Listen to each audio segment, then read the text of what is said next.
मैं नीता मिश्रा कक्षा 8 के विद्यार्थियों को हिंदी विषय की सह पुस्तक महान व्यक्तित्व का पाठ 2 भारतीय संस्कृति के अग्रदूत पढ़ा रही हूँ। इस शीर्षक के अंतर्गत 3 शीर्षक दिए हुए हैं जिनका अलग अलग परिचय है। इसमें महर्षियों का परिचय है, मैं आपको पढ़ा रही हूँ। देखिए, प्राचीन काल में हमारे देश में कुछ ऐसे महापुरुष हुए हैं जिन्होंने भारतीय संस्कृति के आलोक को दूर दूर तक फैलाया। भारतीय संस्कृति यानी सभ्यता के प्रकाश को बहुत दूर तक फैलाया। ऐसे महापुरुषों में महर्षि अगस्त्य, महर्षि पतंजलि तथा ऋषि याज्ञवल्क्य का नाम बड़े सम्मानपूर्वक लिया जाता है। महर्षि अगस्त्य ने सबसे पहले हिंदू धर्म, कला, संस्कृति, भाषा आदि का प्रचार दूर दक्षिण में किया और भारत में ही नहीं, इन्होंने जावा, सुमात्रा, बोर्नियो आदि द्वीपों तक अपनी संस्कृति और भाषा को फैलाया।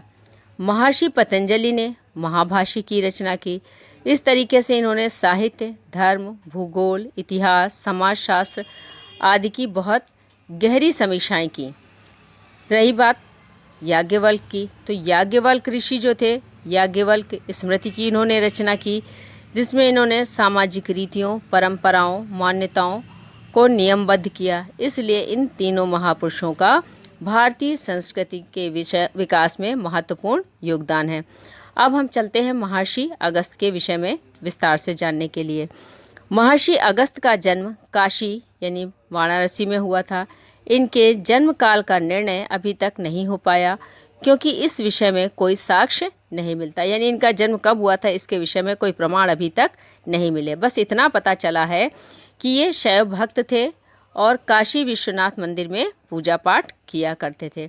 इनके जीवन का मुख्य लक्ष्य यही था, धर्म का प्रचार करना। ये शैव मत के प्रचार के लिए दक्षिण भारत गए। इनसे पूर्व किसी ने विंध्याचल को पार करके दक्षिण जाने का साहस नहीं किया था, यानी ये पहले व्यक्ति थे जिन्होंने विंध्याचल पर्वत को पार किया और दक्षिण भारत में जा करके क्या किया, धर्म का प्रचार किया। विंध्याचल का दक्षिणी भाग घने जंगलों से भरा था। अगस्त्य ने अपने परिश्रम तथा ज्ञान के बल पर स्थानीय लोगों को शिष्य बनाकर, स्थानीय यानी जहाँ जहाँ वो गए वहाँ के लोगों को इन्होंने अपना शिष्य बनाया और शिष्य बनाकर उनकी सहायता लेकर के जंगलों को कटवाया और वहाँ पर नगर और आश्रम बनवाए। वहाँ के निवासियों को कला कौशल सिखाया और शैव मत का प्रचार किया। पांड्य देश के राजा इन्हें देवता की भांति पूजा करते थे इनकी।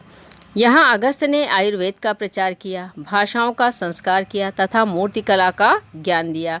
यहाँ धर्म, कला, संस्कृति, भाषा आदि का सशक्त प्रचार और स्थापना करने के बाद महर्षि अगस्त्य भारत से बाहर निकल गए। यानी भारत में इन्होंने जब प्रचार कर लिया तो भारत के बाद इन्होंने विदेशी यात्राएं भी की। भारत से बाहर महर्षि अगस्त्य ने समुद्री यात्राएं करते हुए अनेक द्वीपों एवं देशों में जाकर के इन्होंने हिंदू धर्म और संस्कृति का प्रचार किया।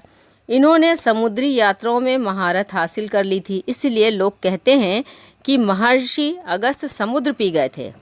कंबोडिया के शिलालेख के अनुसार कंबोडिया के शिलालेखों में लिखा हुआ है, क्या लिखा हुआ है कि ब्राह्मण अगस्त्य आर्य देश के निवासी थे। वहाँ के शिलालेखों के अनुसार अगर कहा जाए तो कहा यह जाता है कि ब्राह्मण अगस्त्य आर्य देश के निवासी थे। वे शैव मत के अनुयायी थे, उनमें अलौकिक शक्ति थी। उसी के प्रभाव से वे इस देश तक पहुंच सके। यहाँ आकर उन्होंने भूदेश्वर नामक शिवलिंग की पूजा की, अर्चना की और बहुत समय तक करते रहे और यहीं से फिर वे परधाम को चले गए। परधाम को चले जाना अर्थात मृत्यु को प्राप्त होकर के स्वर्ग चले जाना। आगे देखिए, कहा जाता है कि अगस्त्य कंबोडिया देश के आगे भी गए तथा आसपास के द्वीपों में भारतीय संस्कृति का प्रकाश फैलाया। भारत के बाहर सुदूर देशों तक जाकर भारतीय संस्कृति एवं धर्म का प्रचार करने वालों में महर्षि अगस्त्य का सर्वप्रथम स्थान था। यानी सबसे पहले व्यक्ति थे जिन्होंने भारत के बाहर दूर देशों में जाकर अपनी भारतीय संस्कृति और धर्म का प्रचार किया था। तो ये हो गई महर्षि अगस्त्य की बात। अब आते हैं महर्षि पतंजलि की बात करते हैं। महर्षि पतंजलि प्राचीन भारत के श्रेष्ठ प्रतिष्ठित विद्वानों में से एक थे। इनके जन्म के विषय में भी कोई सही प्रमाण नहीं मिलता है। जैसे महर्षि अगस्त के बारे में नहीं मिलता है, वैसे ही महर्षि पतंजलि के बारे में भी कोई प्रमाण नहीं मिलता है कि ये कब और कहाँ पैदा हुए थे। बस इतना पता है कि ये पाटलिपुत्र के राजा पुष्यमित्र शुंग के समकालीन थे, यानी 185 से 73 ईस्वी पूर्व तक इनका समय माना जाता है। ये अपने दो मुख्य कार्यों के लिए संसार में प्रसिद्ध हैं। पहला कारण तो ये था कि इन्होंने व्याकरण की पुस्तक महाभाष्य के लिए, मतलब पहली पुस्तक इन्होंने क्या लिखी, महाभाष्य, और दूसरी पुस्तक इन्होंने लिखी है पाणिनि के अष्टाध्यायी की टीका लिखने, यानी इन पाणिनि ने जो पुस्तक अष्टाध्यायी लिखी थी उसकी इन्होंने टिप्पणी की। और इसके अलावा इन्होंने योग शास्त्र की भी रचना की थी। महर्षि पतंजलि ने महाभाष्य की रचना काशी में की थी। कहाँ की थी? काशी में। और काशी में एक स्थान है नाग कुआं, वहाँ पर इन्होंने इस ग्रंथ की रचना की थी। नाग पंचमी के दिन इस कुएं के पास अब भी अनेक विद्वान एवं विद्यार्थी एकत्र होकर संस्कृत व्याकरण के संबंध में शास्त्रार्थ करते हैं। यानी उन्होंने वहाँ पर नाग कुआं का नामक जो स्थान था वहाँ पर इन्होंने महाभाष्य की रचना की थी। इस कारण आज भी नाग पंचमी के दिन लोग, जो विद्वान विद्यार्थी और श्रेष्ठ लोग होते हैं, वे वहाँ पर संस्कृत के व्याकरण संबंधी परिचर्चाएं करते हैं, शास्त्रार्थ करते हैं, वाद विवाद करते हैं। और महाभाष्य व्याकरण का ग्रंथ है, किंतु इसमें साहित्य, धर्म, भूगोल, समाज, रहन सहन आदि से संबंधित तथ्य मिलते हैं।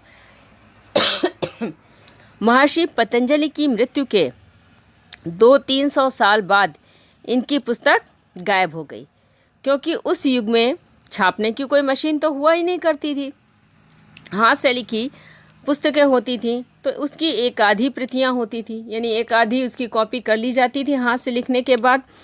तो ये बात आज से लगभग 1100 वर्ष पहले कश्मीर के राजा जयादित्य ने बड़े परिश्रम से इस पुस्तक की खोज करवाई। उन्होंने पूरी पुस्तक लिखवाकर अपने राज्य में उसका प्रचार करवाया। जब पुस्तक मिल गई तो उसको उन्होंने फिर से लिखवाया, क्योंकि पन्ने तो पुराने हो जाते हैं तो दबने लगते हैं, फटने लगते हैं। तो उन्होंने फिर से उसको लिखवाया और उसका प्रचार करवाया। तब से आज तक इसकी पढ़ाई होती चली आ रही है। आज जो महाभाष्य का ज्ञान नहीं रखता उसे संस्कृत भाषा का मर्मज्ञ नहीं माना जाता। पतंजलि ने संस्कृत भाषा को वैज्ञानिक स्वरूप प्रदान किया। इतने प्राचीन काल में विश्व के किसी भी देश में व्याकरण का ऐसा कोई विद्वान नहीं हुआ, यानी पूरी दुनिया में महर्षि पतंजलि के समान कोई दूसरा व्याकरण का विद्वान नहीं हुआ है। महर्षि पतंजलि उन महापुरुषों में से हैं जो एक देश में जन्म लेकर पूरे विश्व के हो जाते हैं। यानी जैसे फूल एक बगिया में खिलता है लेकिन उसकी खुशबू दूर तक फैलती है, ठीक उसी प्रकार से महर्षि पतंजलि पैदा तो भारत देश में हुआ, लेकिन उनका यशगान संसार के बहुत से देशों में होता है। अब आते हैं ऋषि याज्ञवल्क्य की बात करते हैं। ऋषि याज्ञवल्क्य के जन्म स्थान और समय के बारे में भी कोई प्रमाण नहीं मिलता। याज्ञवल्क्य नाम के दो विद्वान हुए हैं, एक महाराज जनक के समय में और दूसरे युधिष्ठिर के शासनकाल में, यानी एक त्रेता में और दूसरे द्वापर में। दोनों युगों में एक एक याज्ञवल्क्य नाम के ऋषि हुए हैं, दोनों अलग हैं। ये दूसरे याज्ञवल्क्य हैं, ये दूसरे मतलब ये महाभारत काल के, युधिष्ठिर के शासनकाल के याज्ञवल्क्य हैं। इन्होंने धर्मशास्त्र की रचना की। इन्होंने किस शास्त्र की रचना की? धर्मशास्त्र की, जिसे याज्ञवल्क्य स्मृति कहते हैं। ये किस नाम से प्रसिद्ध है? याज्ञवल्क्य स्मृति नाम से प्रसिद्ध है। स्मृति उस ग्रंथ को कहा जाता है जिसमें आचार व्यवहार, नियम, कानून आदि की व्यवस्था की जाती है। आजकल जिसे कानून कहते हैं उससे प्राचीन काल में धर्मशास्त्र कहा जाता था। बात समझ में आई? यानी आजकल हम जिसे कानून कहते हैं वो प्राचीन काल में धर्मशास्त्र कहा जाता था। और इसी धर्मशास्त्र ग्रंथ की रचना याज्ञवल्क्य ने याज्ञवल्क्य संहिता के नाम से लिखी, जो आज लोगों के बीच में प्रसिद्ध है। याज्ञवल्क स्मृति में 1012 श्लोक हैं। अब ये किसी गद्य में नहीं लिखी गई, हिंदी में नहीं लिखी गई, संस्कृत में लिखी गई और संस्कृत गद्य में ना लिख करके ये भी श्लोक में ही लिखी हुई है। ये 3 भागों में बटी हुई है। क्या बटी हुई है? याज्ञवल्क स्मृति में 3 खंड हैं।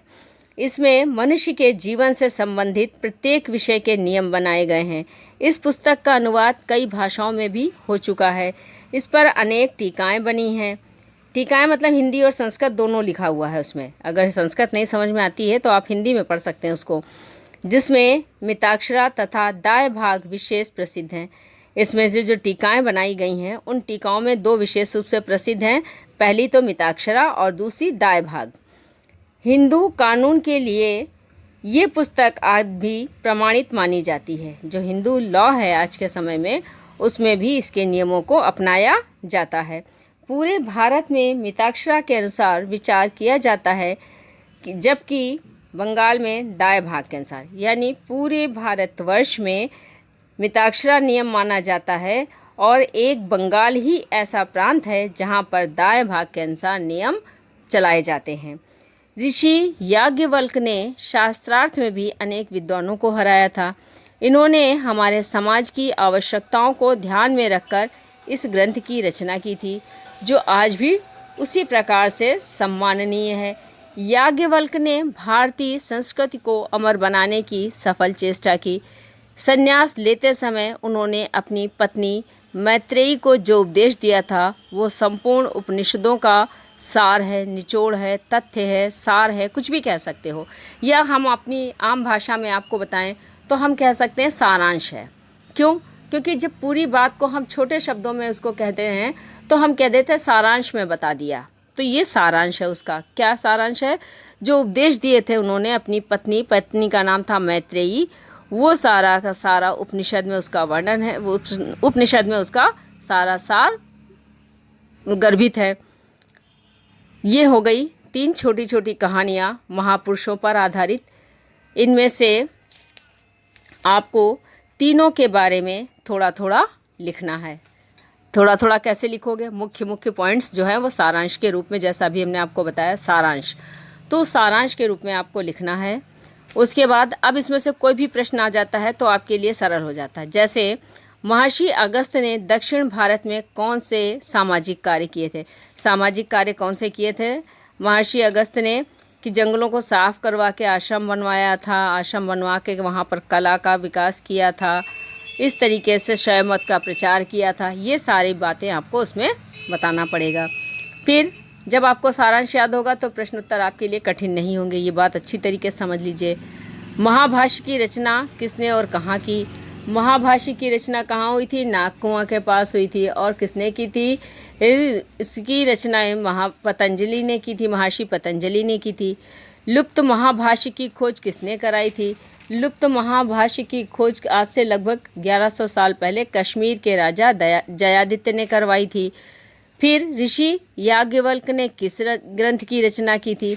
अब याज्ञवल्क ने कौन सा ग्रंथ लिखा था? अभी हमने आपको बताया था याज्ञवल्क ने याज्ञवल्क संहिता लिखी थी। तो ये हो जाते हैं प्रश्न। अब इसमें से आपको केवल सारांश लिखना है। प्रश्न उत्तर आपको अपनी किताब से ही पढ़ लेना है, सारांश से ही पढ़ लेना, कहानी से ही याद हो जाना है। तो ये आज आपके हो जाते हैं 2 चैप्टर पूरे।